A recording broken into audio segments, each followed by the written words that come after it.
Man, welcome to the next stage. I'm so excited. My name's Rob Stout, and I want to invite you to a resource that is dedicated 100% to you and to your personal development.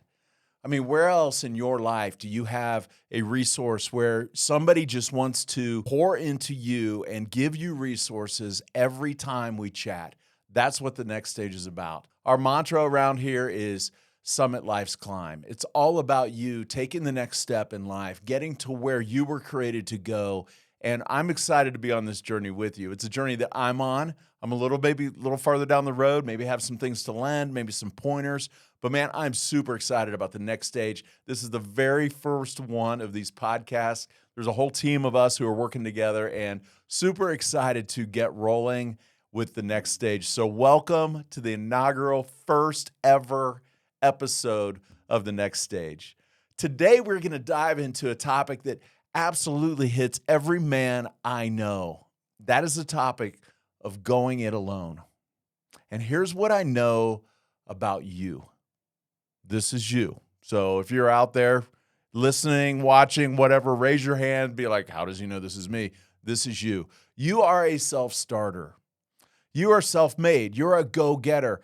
You're somebody that loves to get things done. You are a doer. If something needs done, you're on it. You're not one of these guys who they're like, man, I wish he would get off the couch. I wish he would, get moving, show a pulse. Is he even alive? You're not one of those guys at all. In fact, you're the guy that they have to say, hey, will he slow down for a minute? Will he just pause? Will he take a break? In fact, it's not good for him to go at such a pace. Why doesn't he just slow down?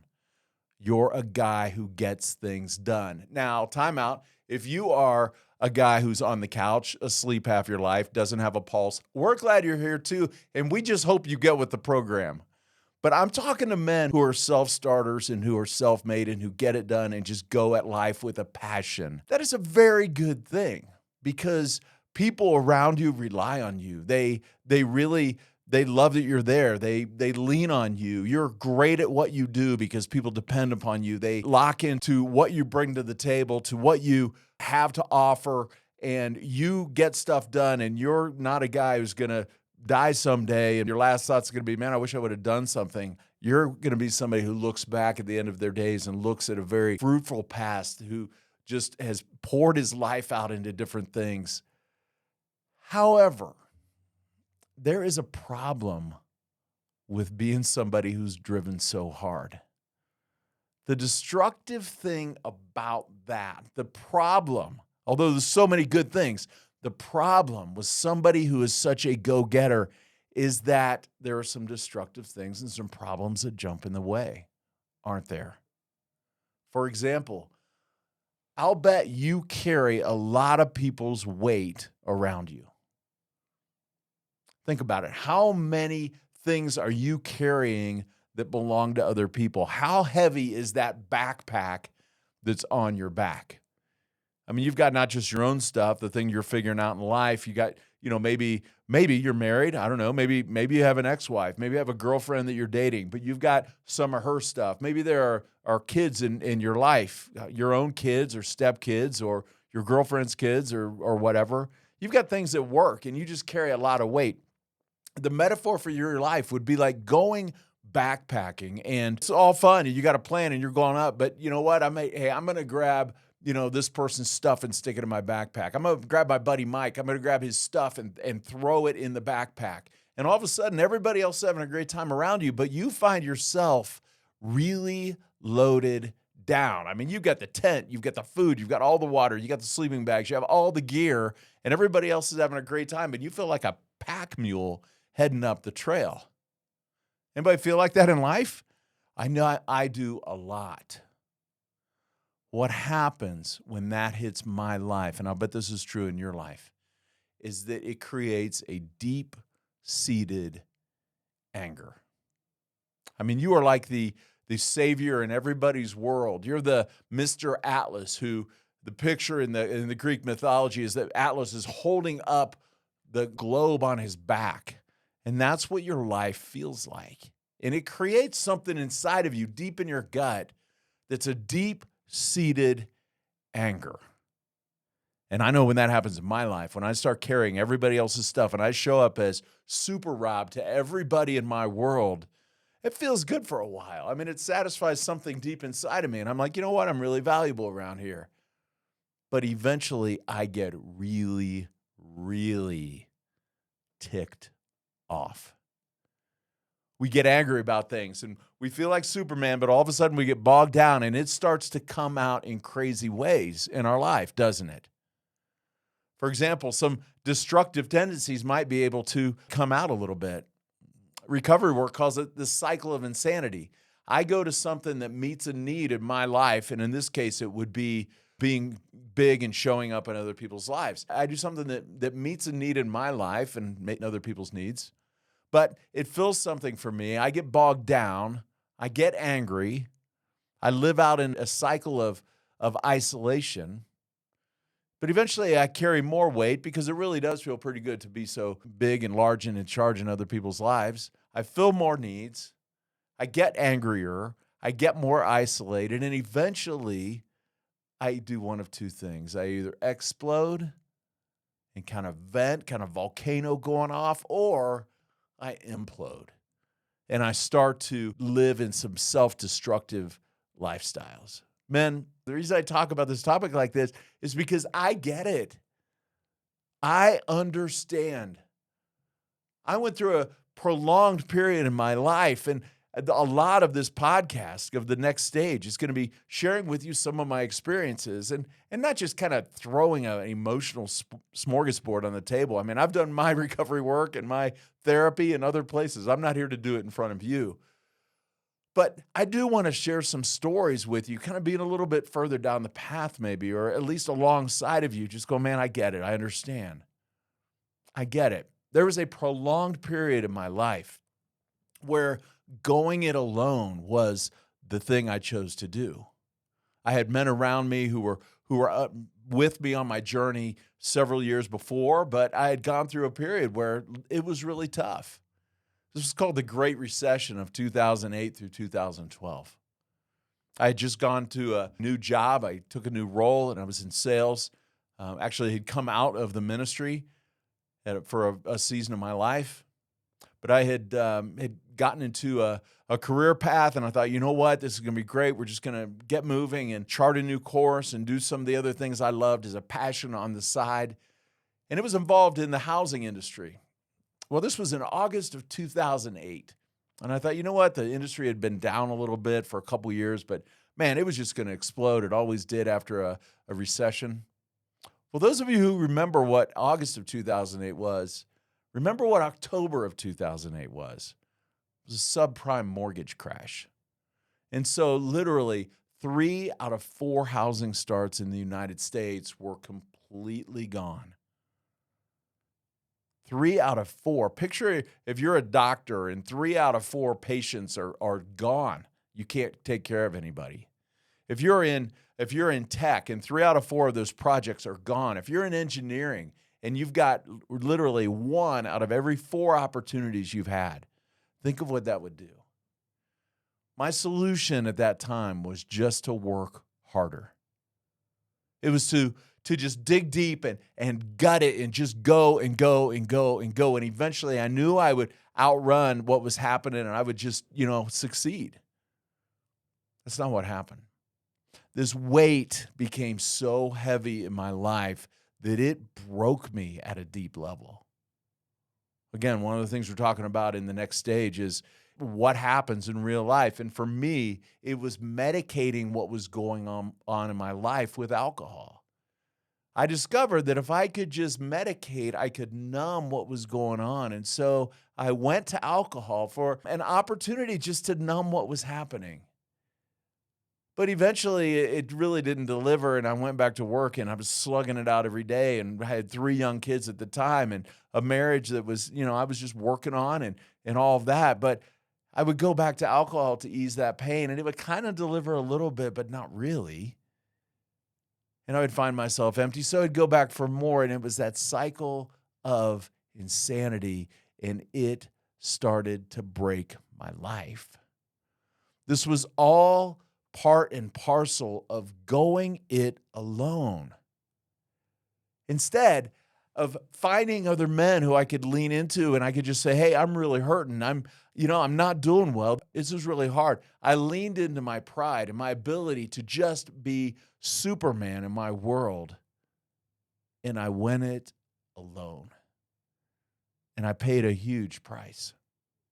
Going it alone does that in our lives. It leaves us in a place where we find destructive tendencies just circling out and popping out of nowhere in our life. Man, it may not be drinking for you. It may be anger. It may be gambling. It may be porn. It may be maybe something a little bit more subtle, like just investing in lots of things and creating a lifestyle for yourself. There is a better way than going it alone. Perhaps you've heard of Aaron Ralston. He's the hiker that was the canyoneer that was hiking in southwest Utah. He wrote a book called Between a Rock and a Hard Place and was made into a really cool movie called 127 Hours. But Aaron knew what he was doing, but he broke the number one rule of canyoneering, and that was never climb alone. Ended up slipping in a canyon and fell in between a rock. A boulder rolled over on him and trapped his arm, and he was trapped there for 127 hours. Eventually, he had to cut his own arm off, and this was really gruesome. If you read the book, it's like, oh my gosh, just to hear what happened. The movie, it could have been a little more gory. I would have loved that a little bit more, but he cut his own arm off, and he's living the rest of his life with a prosthetic arm, all because he went it alone. And man, I wonder, either in a real way or metaphorically, how many of us are walking around with scars in our life because of going it alone? The good news is very simply this: it doesn't have to be that way. It doesn't have to be that way. Men, you need men around you. You need really strong men who can come around you, who get you, who are wired like you, who are men who aren't kind of the, oh man, watch it, don't, watch yourself, don't hurt yourself in that, not guys who are passive in life, but men who are made like you, who just can come alongside of you and hear your story. Men who get it because they're ballers just like you in life, but who get it and who understand you and who can help you and be with you in your journey. I bet if you were asked Aaron Ralston, he would say, yeah, I wish I had somebody with me because I was stuck for 127 hours. I wish I had somebody with me in the season I was going through. In fact, it was really good men who jumped down in the canyon of my life when I was going through that and helped remove that boulder that was on me, called, eventually it was an addiction to alcohol, who jumped in with me and said, we want to help you. Men, the gold nugget that I want to leave you is a thousands of year old proverb. Comes out of the Bible, a book of wisdom in the Proverbs, out of the wisest man who was ever alive, named Solomon. It says this: plans fail for lack of counsel, but with many advisors, they succeed. Plans fail for lack of counsel, but with many advisors, they succeed. These are little proverbs, little gold nuggets that the wisest man alive wrote down. And he even said, listen, plans fail for lack of counsel. This was the wisest man alive. He even noticed, but with many advisors, plans succeed. Men, going it alone is a recipe for failure. And perhaps you're experiencing this right now in your life. You're like, I'm very competent. I'm smart. I'm talented. I get things done. I'm wise. I have social poise. I'm really well educated. I'm making it to the top of my career. But eventually, isolation and going it alone is going to hurt you. It does every man that I'm in relationship with. They all hit this point of saying, I went it alone. I need to find other men who get me, who are around me.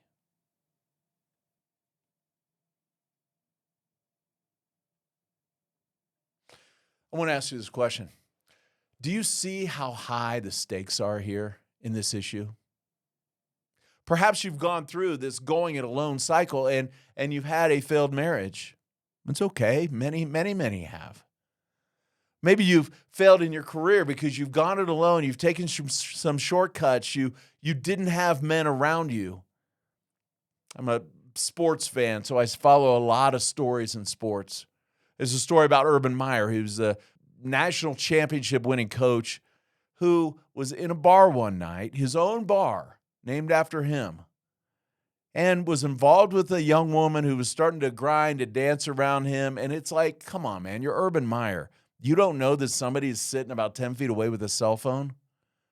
But his story is not just that happened, but that there wasn't a wingman in his life who said, you know what, Herb, it's time to go, buddy. Or asking this woman, hey, you know what, take a step away. You know, my buddy's had too much to drink, and they just got him out of here.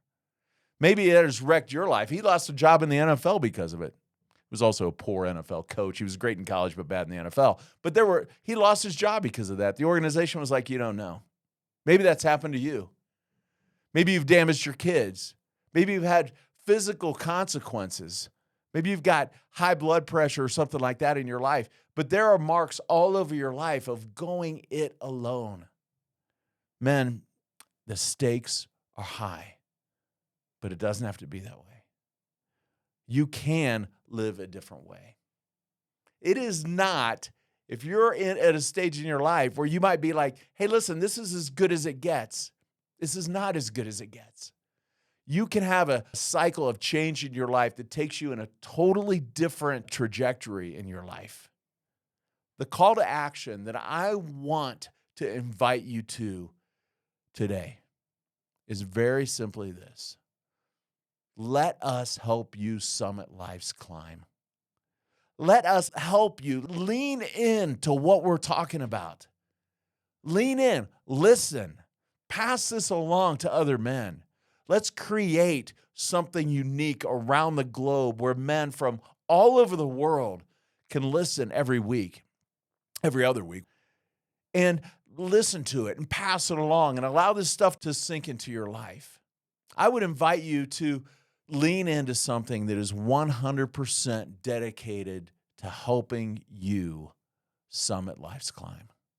This resource is here for you. We ask very little of you other than to be tuned in to your development and to your growth. That's number one. Listen. Number two is pass it on to other men. The third thing I would ask of you is that you would very simply email me, Rob at Sherpa5280.com. Rob, R-O-B, at Sherpa, S-H-E-R-P-A, the numbers 5280.com. And say, you know what? Gosh, I would love to not go it alone anymore. Very simple email. You don't have to write me War and Peace. You don't have to write me a novel or anything like that. But just say, hey, I want to not go it alone.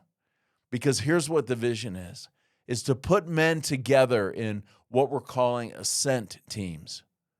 To put men together from all over the world where they have the opportunity to be in cohorts of other men who are pursuing this life together. So I want to invite you to do that very simply. 1, listen. 2, pass it on. 3, email me. Title, Don't Go It Alone. Rob at Sherpa5280.com. Man, I will promise you, I will make a promise that if you will lean into this kind of a life of not going it alone, but doing it with other strong men around you, it will change your life. I had settled into this is as good as it gets. Maybe I'm just bent for living this way. But some other men reached into me, reached down to me, helped pull me up, connected me with other men, and it took me on a trajectory of my life that I love right now, part of which is getting to do a podcast to help other men. So I'm so excited that you've joined us. Thank you for being part of the very, very first Next Stage Men's Podcast. And I invite you to be with us next time, probably 2 weeks when we publish this. I invite you to be with us on our next episode. Share this with another man, and we will talk to you soon. Thanks for joining us today. We'll talk to you later.